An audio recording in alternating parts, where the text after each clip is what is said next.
Welcome to the MBU Football Coaches Show. This is the final episode for the spring 2021 season, and my name is Guy Danhoff. We want to welcome you to this very special broadcast as we're also going to do a season wrap-up and a fall season preview with head coach, Coach B. And Coach B is in a little different location today. Let's bring him in. Coach is actually at the barn that he was doing, if you might recall, during COVID last year.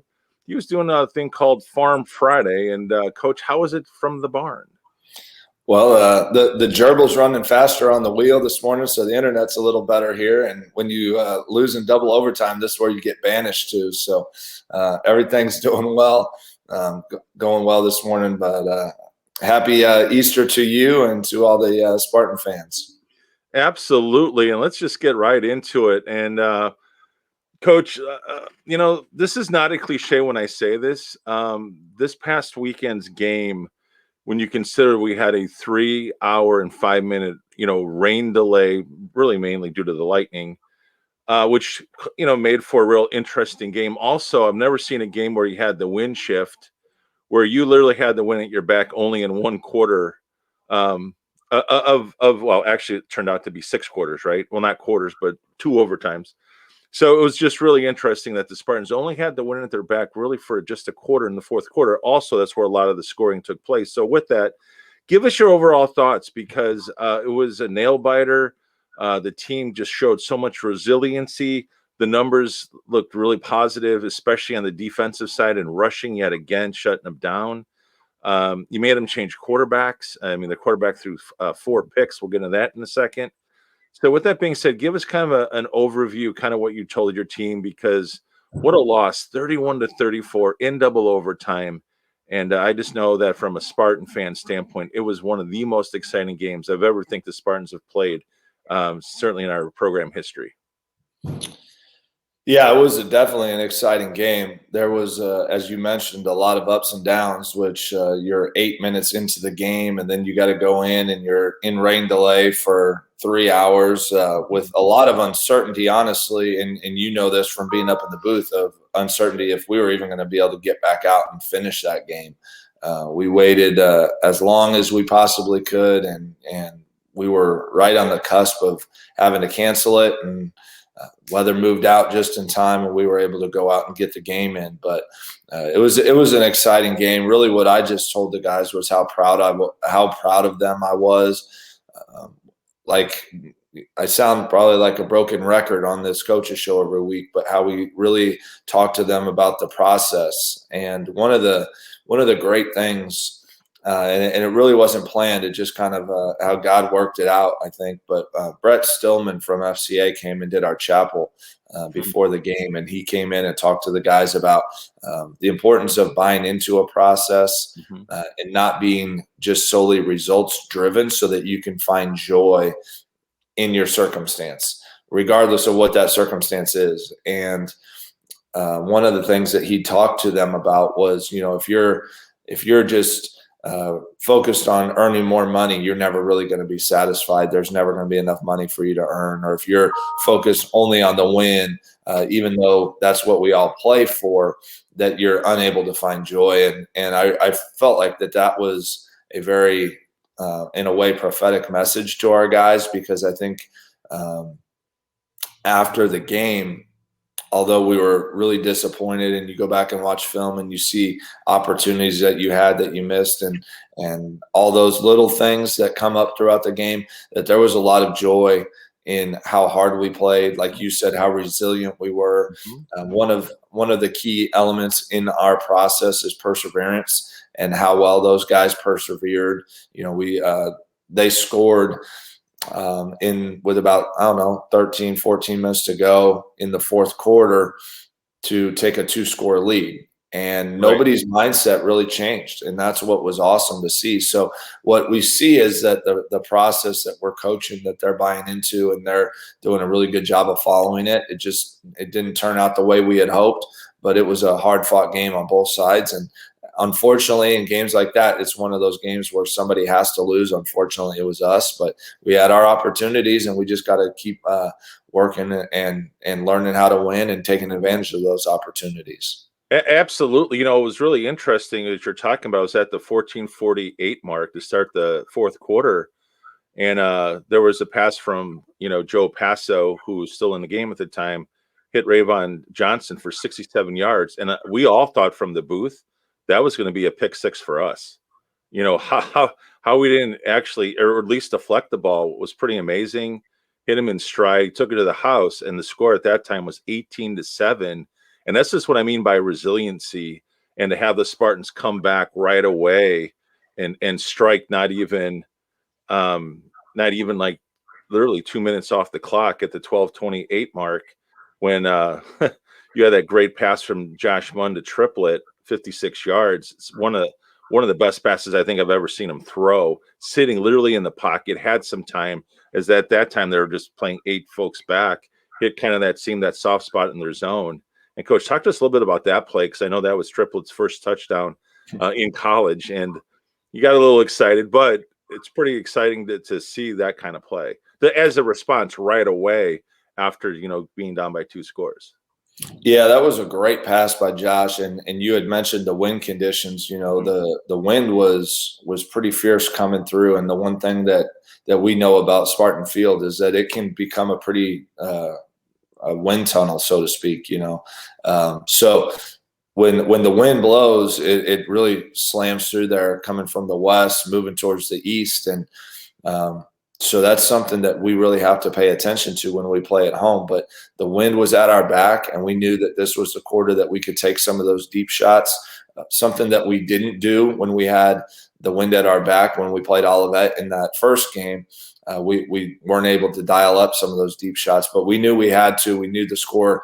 We knew that Josh and the guys were capable of doing that. And Tripp did a great job of finding his way and just staying on his landmark, fighting through that deep zone that they play.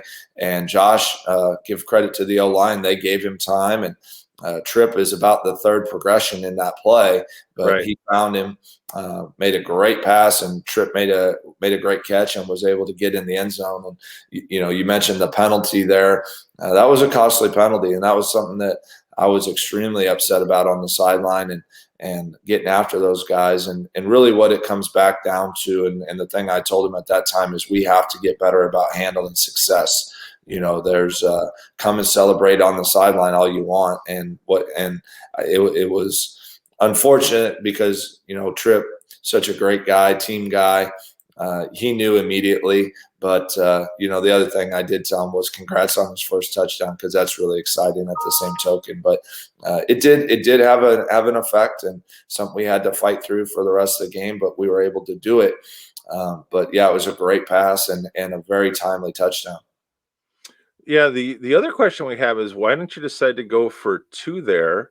Because it would have put you within 3 points instead of 4. Just curious. We were talking about that in the booth. Well, that was something that the assistants were on the headsets talking about, and the main reason why we didn't, and what I was kind of telling them back, and where that penalty becomes so important, is that when you have a penalty like that, and unsportsmanlike on a touchdown, the other team has the option of taking the 15 yards on the kick or 15 yards on the try.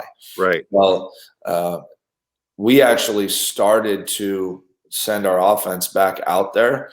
But at that moment, I pulled them back, because all that will happen is that Coach Curry from St. Francis would have then elected to take the penalty on the try, which meant that we would have been running the 2-point conversion from the 18-yard line rather than from the 3-yard line. So at that point, we just needed to settle for 1 and then they would take the penalty on the kickoff, and we would have to deal with that at that time. But the one thing you can't do is make a decision or let the other team make a decision and then switch it up. The officials will always go back to the team that was accepting the penalty to figure out what they want to do next. So that's why we made that decision. And at that point, that's one of the reasons I was so frustrated by that penalty, is because it really does take the option out and the decision out on our end. Otherwise, had it been a normal touchdown, we would have gone for 2 in that situation. Well, that makes total sense. Again, we didn't know that in the booth when we were calling the game. It just seemed a little strange, but when you explain it like that, it was actually the best call you could have made, as opposed to go for it was really the only call. If the game was on the line, we would have had to go for the 2-point try from the 18-yard line. But that's a whole different ball game. That's not a situation that we really rep that much. We practice the 2-point, and we have 2-point plays from the 3, but you start moving to the 18, and with the amount of time left, the only call, in my opinion, was to take the 1 and then be assessed the penalty on the kickoff. Absolutely. So with that, talking about resiliency, they had fantastic starting field position. I want to say it was near their own 40, right? And that's just that's part of that situation, right, with the penalty. But resiliency, what you did do is you did force them. They got deep into your territory, but you forced them for what turned out to be the offensive player of the week for the MSFA. Their kicker, Brian Madej, he was successful on his 31-yarder, but now we're only trailing by 7. And so it kind of worked out, all things considered, that, again, the defense got the stop, didn't allow the touchdown, and still the Spartans are in the game, because what happens next, Coach, about 3 minutes later at the 6:24 mark, I don't know about you, but I think everyone in the booth all lost their voices. I have no idea what that must have felt like to you on the field, but walk us through the Cameron Sloan touchdown, because I went on record during the broadcast to say I thought that was the spring play of the year. The 25-yard touchdown, what looked to be a sure interception. Well, that was my thought, was, oh my gosh, I can't believe, because coming out of a turnover there where Joe, I think it was his 3rd interception at the time, Joe King makes that interception. We wanted to take the momentum, and we had been discussing on the sideline about some of the guys came over, and we were running a sprint out play. And they had come over and were like, hey, Coach, if they're really biting on the curl route pretty hard, so if we run stutter, kind of running the curl route, give them a move, and then take off vertical, a double move, because they play so much man that we can get them. And so that was something that we're like, okay, well, this is how we're going to do it. And because it was a slight adjustment during the game, it was something that we were going to call coming right off the sideline. It wasn't something that we were going to try and signal in the middle of a drive or something like that. So we felt like this was our opportunity. We had a lot of momentum. Joe just got his 3rd interception, and so we called that off the sideline. And I was standing behind the play, and when I saw Josh throw the ball, and he had to get rid of it because there was a guy in his face, but the timing just wasn't good on it. Our route wasn't great. The guy happened to, on this play, be playing extremely off, and I'm like, I just see him back there almost fair catching this pass, and I'm like, you got to be kidding me. We just we just threw a pick right back to him, and next thing I know, the whole bench is going crazy. I mean, I didn't even see it. My view was blocked. Next thing I know, the whole bench is going crazy. Cam is standing up. I look at the official, and he's got his arms in the air. And I thought, well, if that guy called it a touchdown, then it must be real. So at that point, it was pretty incredible, that Cam had the persistence and the drive to stay with it, and went and somehow came up with the football. Don't know how it happened, but it's funny how that game works, right? Because you mentioned the one earlier, and I think the play you were mentioning actually happened early or in the second quarter on like a 3rd and 24, where Domingo Loggins had the ball go right through his hands, and next they're 92 yards with a touchdown.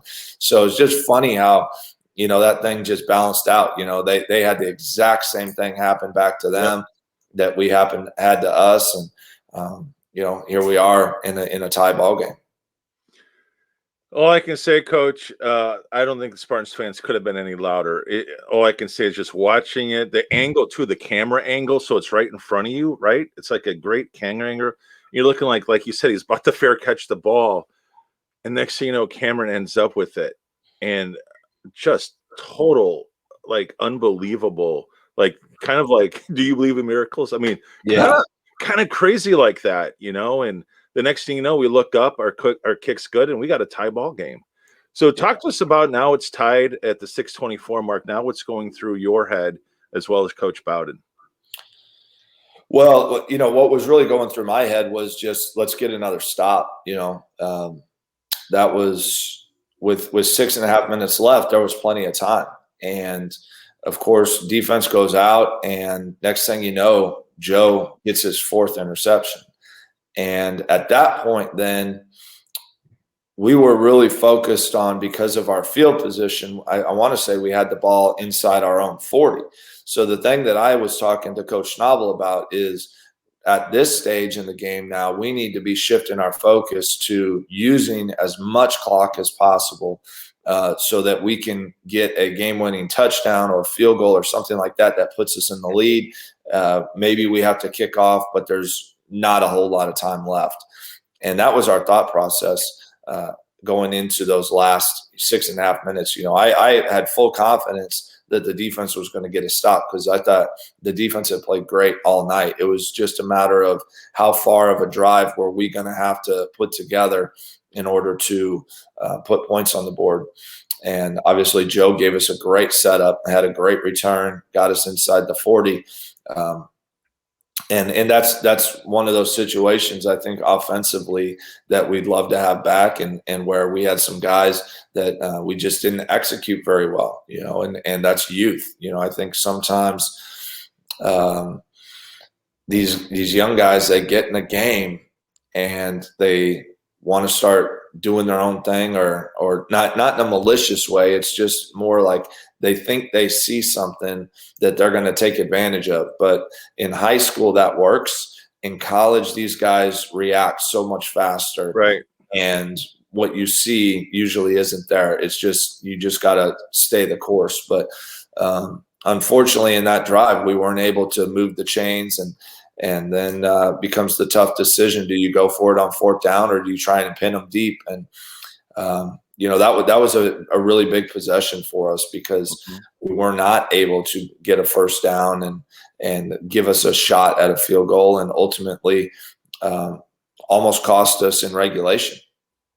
Well, what ended up happening is they took the ball, changed quarterbacks, by the way. Let's just make sure we mention that, because the changing of quarterbacks, hadn't been in the game, and takes them and drives them down the field for an opportunity with 4 seconds remaining in regulation to kick the field goal. Now, the one thing that I thought was really interesting, I said this on the air, is why did St. Francis want the ball on the left hash mark when they could have just ran the ball to the right on the third down play and get tackled at least at the center part in between the hashes? Or most kickers like it somewhere, at the center or to the right side, right hash mark. They took it at the left hash mark. And if you just look at the biomechanics, kickers will have a tendency, even at the elite NFL level, sometimes a tendency to push a ball if they have to kick it left to right, which he had to make that kick. And so when he kicked it, he didn't have nowhere near the power he had all rest of the game, because the rest of the game, he was just booming kicks. But at that particular kick, they lined it up on the left hash mark. Was that going through your head at all? Kind of thought that was a little strange that he wanted on left hash mark, because I don't know many right-footed kickers who usually want to kick a ball, not pushing it to the right as opposed to coming all that natural swing through to the left to right kind of thing. Yeah, that didn't cross my mind a whole lot, just because I don't know what their kicker prefers. We always ask our guys, and we have a pretty good idea with our guys of what they want. And I would echo the same thing for our guys, that they would prefer to be on the right hash if possible. Right. But you don't know what he wanted. It wasn't really something that crossed my mind. What was more crossing my mind was that he needed to miss it, or we needed to get a block. Right. And, do we use a timeout to freeze him? Those kind of things, which we ended up not doing. But a lot of it was just because they had St. Francis had taken a timeout. Right. And so I felt like we were able to get kind of our block set up. And, all too often I see it where guys freeze them. And 9 times out of 10, what happens is that the officials, because they wait so long, the officials let the snap and the kick happen. Right. And I don't know. I think it's about a 50-50, if not better. But a lot of times I'll see that guy miss it, and then he's able to make those mental adjustments to make sure that the next time he doesn't. And so I felt that wasn't something I really wanted to do. I just kind of felt with the wind and everything. Right. I just had this feeling he was going to miss it or we were going to get a block. That was just kind of how the game had gone. And so I opted not to freeze him, but I wasn't too concerned about what hash they were on. If he was on a hash he didn't prefer, all the better for us. Right. Well, exactly. So they miss it. We're now in overtime. The only other time the Spartans played in overtime was in 2016. We were on the road. And I remember that game because, oh my goodness, that was quite a game. And unfortunately that program isn't, with us any longer. But our very first overtime game was Eddie Calderon had a pick at the end of the game, and I just will never forget that Spartans scored in the second or third play in overtime, and Eddie came out with the pick and game over. Yeah, that was a wild game, and the craziest thing, as you go back to that, I think we were even talking midweek that I hadn't even remembered that game. This was one of those. This was a situation that these guys had never been in. Was an overtime, and right. But we got that experience, and there's something to be said for that, because understanding how overtimes work, understanding that it's a big challenge, especially with our defense finishing on the field, and then they've got to go out and play defense right away again, because that's really what you want to do in overtime is play defense first, so you have an idea of what you're going to need when you get the football. And then vice versa, you go to a second overtime and you go from offense to offense.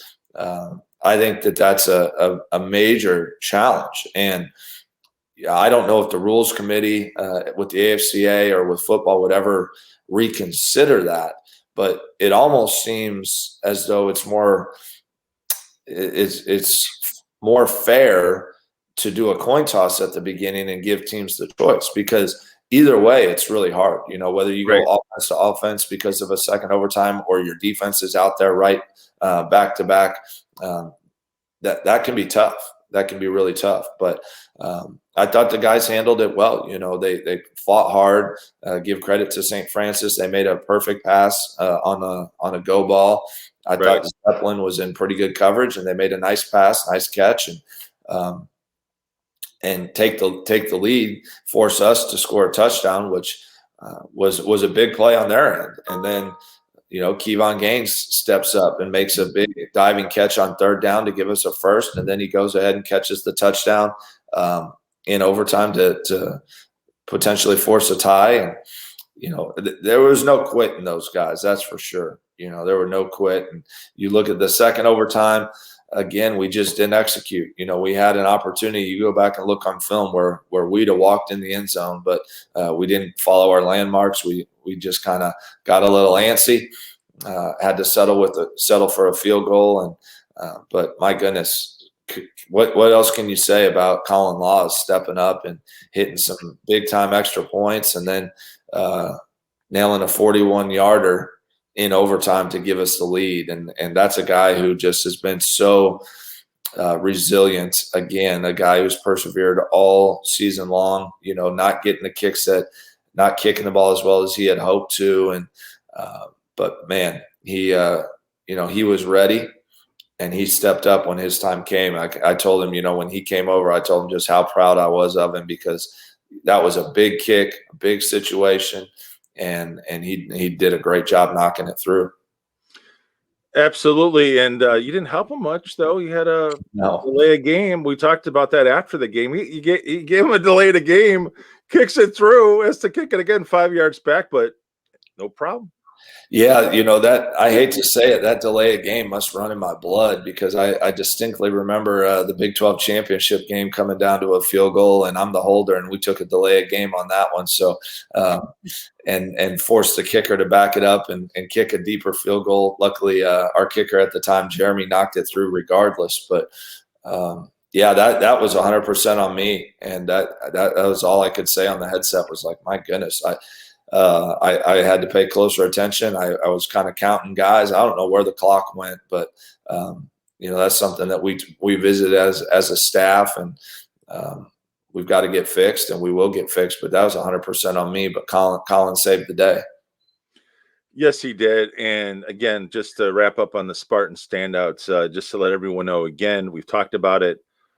Joe King, playing safety, had 4 interceptions, obviously a team record. He was also the Mid-States Football Association's Defensive Player of the Week, and certainly helped lead our defense, setting up some great offense, and especially near the end of the game. Also, the kicking of Law was just amazing, outstanding. The pressure kicks that he had to have. And then the other thing, Coach, also Josh Munn, I said this to you in the post game. He had a rough first half. He only had 36 yards, but in the second half came to light and just helped, lead this team back. And last but not least, I've been saying it now for a few weeks, the defense, whatever you and Coach Bowden and that whole defense is doing, I can't tell you how many times you have teams deep in your territory and you're either not allowing them to score or they're just kicking field goals and not scoring touchdowns, which is helping keeping us in the games.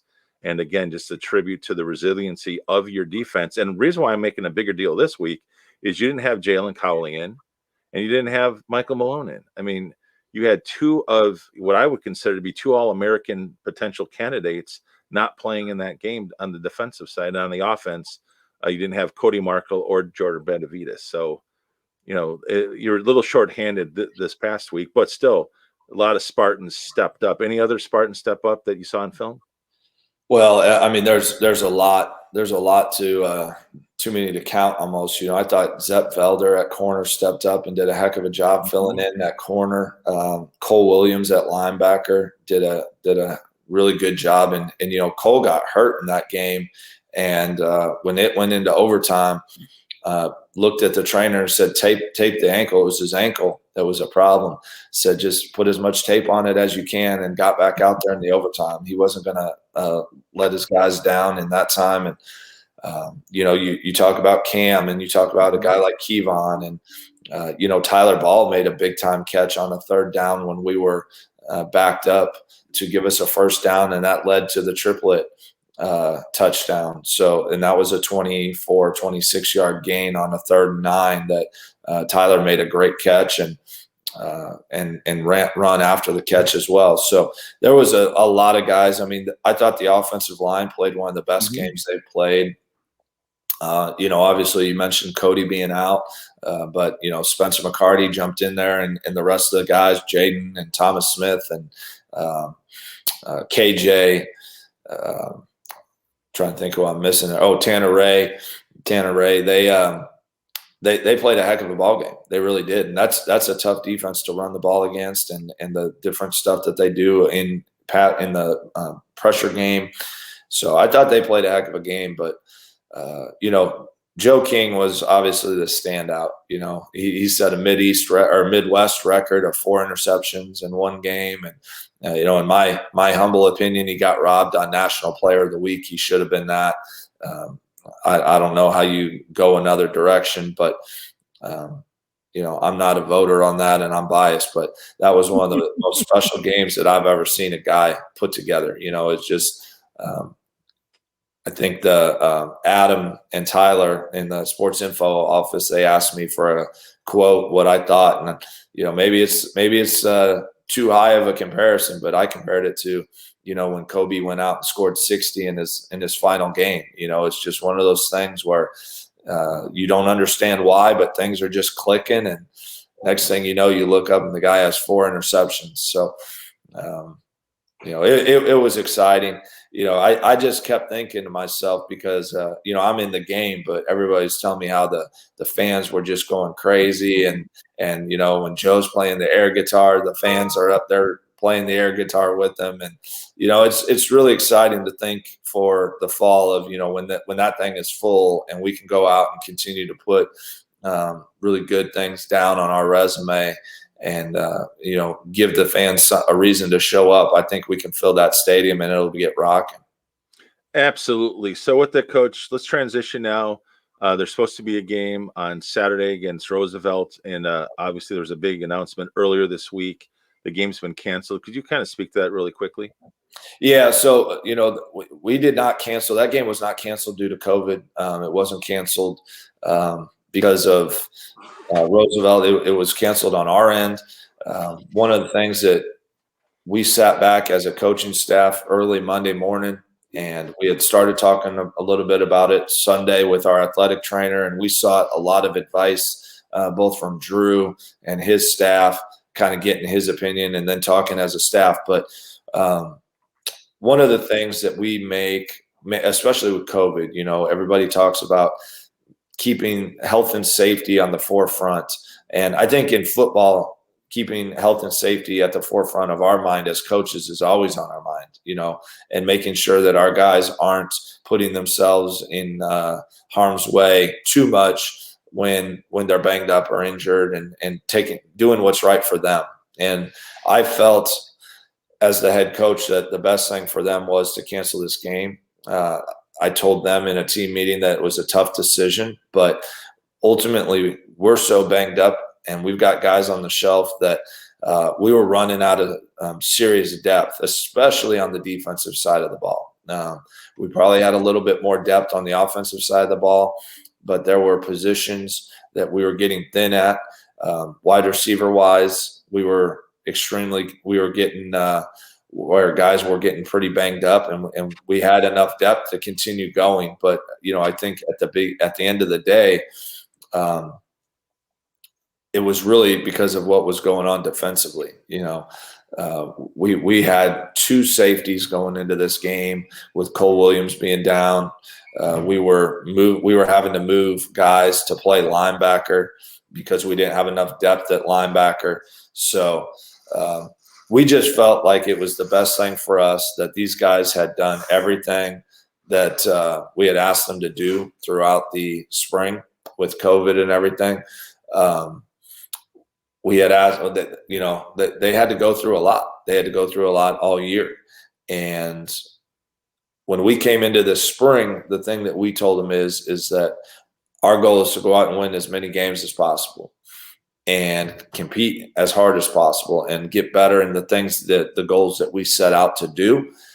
And I think that we did that in a lot of ways. One of our goals was to get mentally and physically tougher, and I think we did. I think we played with the toughness that it takes in this league, week in and week out. We were tough out there, and we played tough. So kind of at the end of it, what we were saying was this is a free semester, a free season, so to speak. There's already going to be a quick turnaround between normally our guys are getting about 9 months off.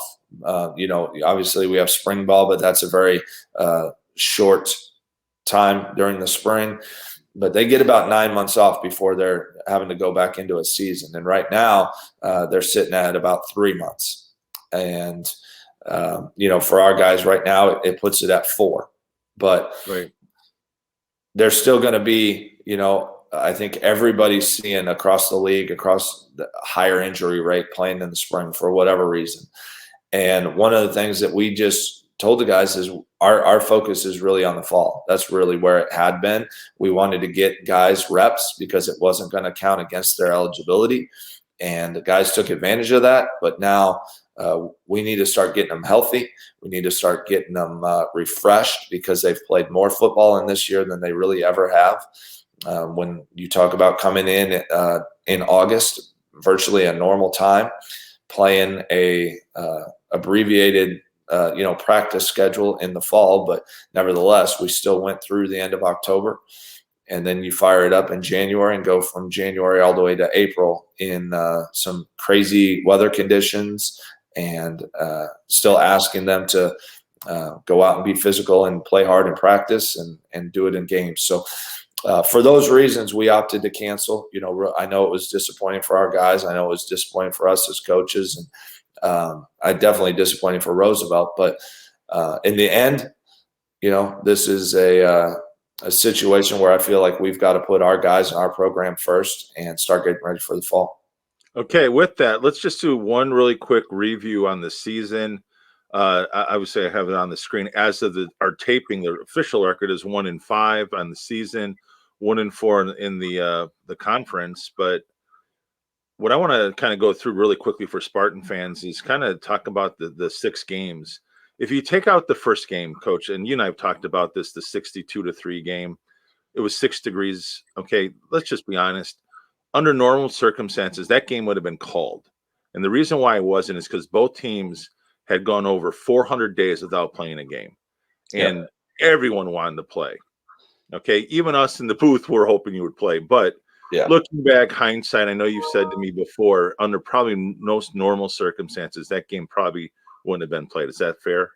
Yeah, absolutely. Hindsight being 2020. I think what made that game so much more challenging is that you don't have that crystal ball that looks into the future that says that no other games are going to get canceled, right? Because we had just gone through an entire fall of watching, Division I and NFL and whatever, and seeing games postponed or canceled all the time.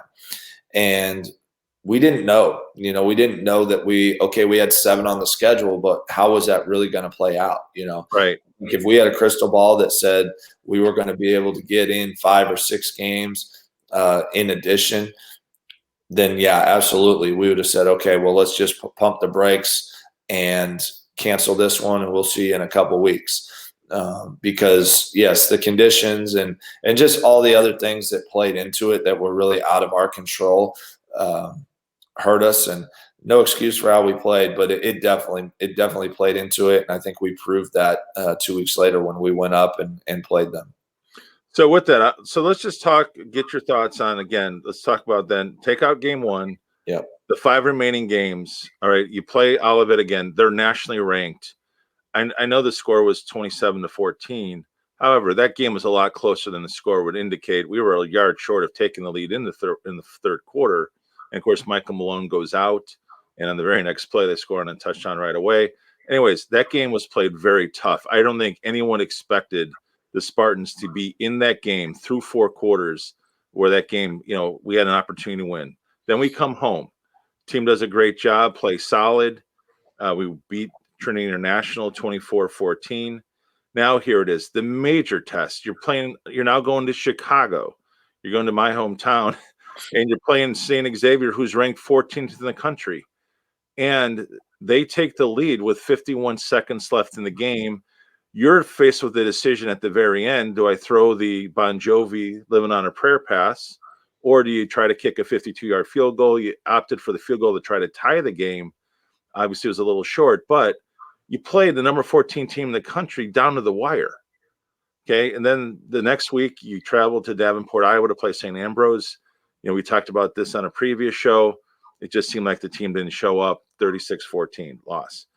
And then this past weekend, one of the most exciting games. It has to go to double overtime. You were down by 2 scores starting the fourth quarter. You come back. You had to come back even in overtime to score a touchdown in the first overtime. You did. So, Coach, kind of, if you could, for Spartan fans, kind of give us kind of a wrap-up, knowing that outside of the St. Ambrose game, if you throw out the first game, these other 4 games, the Spartans played extremely tough and were in all those games. Yeah, we were, and that's one thing that we've got to look at, and something that we've talked about as a team and we'll continue to talk about. We have a team meeting on Monday where we're going to kind of wrap stuff up and move into exit meetings and that kind of stuff. But we just got to continue to learn how to win. We got to have that confidence when the game's on the line and it's gut check time that we're going to go out and make plays. And ultimately, there were too many times late in those games where we didn't make plays. It wasn't necessarily that the other team did something special. We just felt like we had to go do something extraordinary rather than just doing our ordinary job that we'd been doing for 4 quarters. But that's something that we can fix as coaches. Again, you mentioned, Olivet. I mean, with I want to say about 6 minutes to go, we fumble on the 1 to take the lead, and there were 6 minutes to go in the game. And I could be wrong. That's a resilient team, and obviously a team that's probably going to win our league, and they're undefeated right now. They're ranked high, and they're playing good football. But I could be wrong. I really felt like they were frustrated. They couldn't believe that they were that it was this close. And if that goes our way, I really think that there's a good shot that we win that game because of how our defense was playing, and they were just getting frustrated. Obviously, there was time on the clock, but I had a lot of confidence in our defense, and I know Coach Bowden preaches all the time to those guys that, hey, we want the opportunity to be on the field at the end to win the game. And so, there's just so many times this season that we are coming out of games being like, we're right there. We're right there. And I think that that's the exciting thing for us as coaches, for hopefully fans, is that it's really obvious to see that we are that close. We're really right there on the cusp.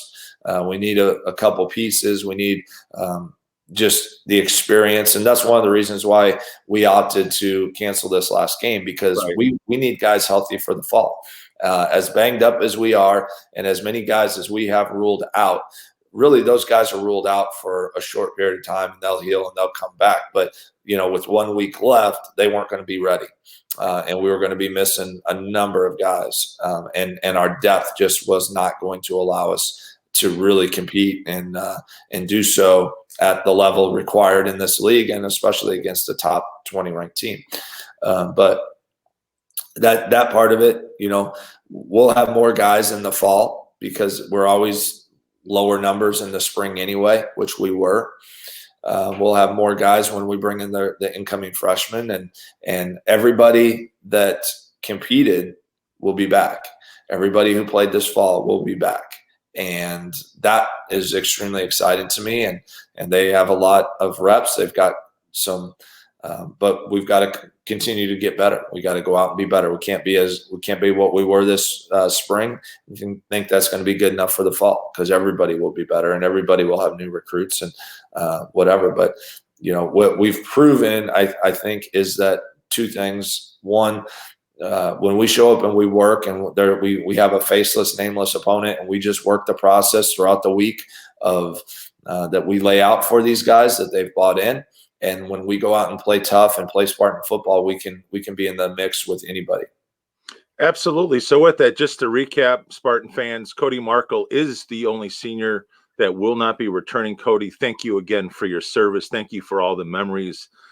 You're certainly someone we're never going to forget. And as I told you on Saturday before the game, when I was down in the pregame, as I always come out during the special teams part of it, Cody, we definitely want to bring you in the booth. We'll let you kind of come up in between the first and second quarter, maybe at halftime. I don't know.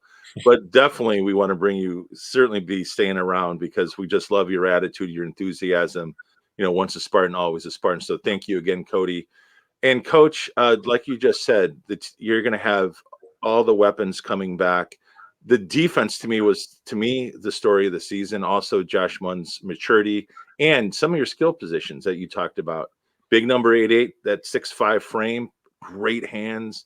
Cameron Sloan, you got a running game, with 3 running backs. I mean, there's a lot, and you got most of your offensive line coming back. So, but the defense to me was the real story of I thought in the spring, with how many times you've had to either shut a team down or hold them to a field goal when your backs are against the wall. And, I'm going to tip my cap to you and Coach Bowden, because the defense to me is going to be a force to be reckoned with come this fall. Yeah, they're gonna be tough, and the thing that you get really excited about if you're a Spartan fan is the fact that you get guys like Joey Moronis back because of him being out with having shoulder surgery. He'll be back. DeCorey McGee opted out of this spring, and he'll be back. You got some freshmen coming in and some transfers that really excite you. So no, I can't take credit. That's the defensive staff. Coach Bowden does a great job of putting that together. And the thing that I told him is, these guys are really taking on his personality. They're tough. They play fast. They play hard.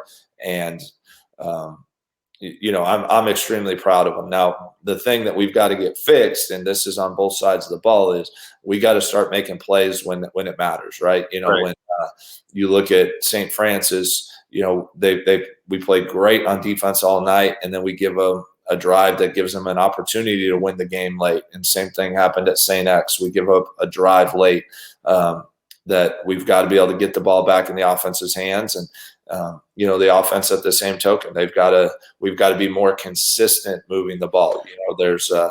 I'm not a big stat guy, but the one thing that stands out on both sides is we weren't good enough on third down. And then offensively, I think we were near the bottom of the league in overall first downs, which can be a little misleading, but ultimately, what it says is, with us being in the game and being at the bottom, it says that we're living on big plays. Well, that's okay, because big plays and explosion plays, that's a big piece of team success at any level. But we also got to pair those big plays with a little bit more consistency moving the ball to keep the defense off the field. It can't just be the feast or famine that we saw, but all things that we can address and work on and get guys prepared for in the fall season. But I'm extremely excited for the fall. This will be a good breather for our guys. Get them back in the weight room here soon. Get them healthy, get them working. And I think there's an overall hunger with all of them looking forward to the fall. And I honestly think our schedule plays in our favor a little bit, that maybe we can get some success early on. And, we know what the league is going to be.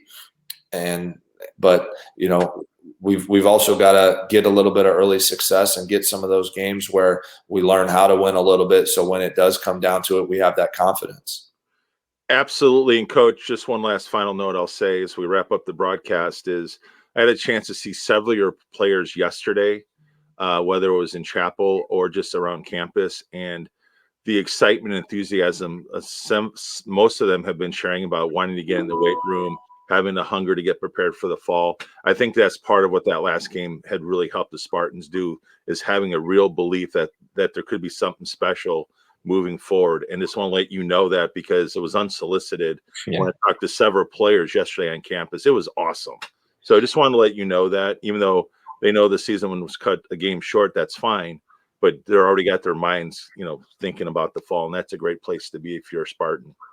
Yeah, no, I really think that you're right. They're excited. We told them this week that basically we're going to lock the weight room door, because I really think that part of having success is also regrouping and regathering yourself a little bit after a long year. These guys have put in, like I said, they've done everything we asked them to do. So, but yeah, I think they're eager to get back in there, and that's a good sign. And when you finish on a note, and part of our decision as well was just in the fact that because we didn't have depth at some positions, and we were literally going to have to move wide receivers, or like I said, we moved a safety down to linebacker. We were going to have to do that to even have any depth there, that at least you can go out with your head held high, knowing that you competed your butt off in your last game, and take some of that into the next season. Absolutely. So, Coach, I just want to thank you for a fantastic and exciting spring 2021 season. I mean, for spring, it's like you said, it's so weird and bizarre, but you know what? It's a great blessing, because Spartans got a chance to play football, especially our student athletes got a chance to do what they do.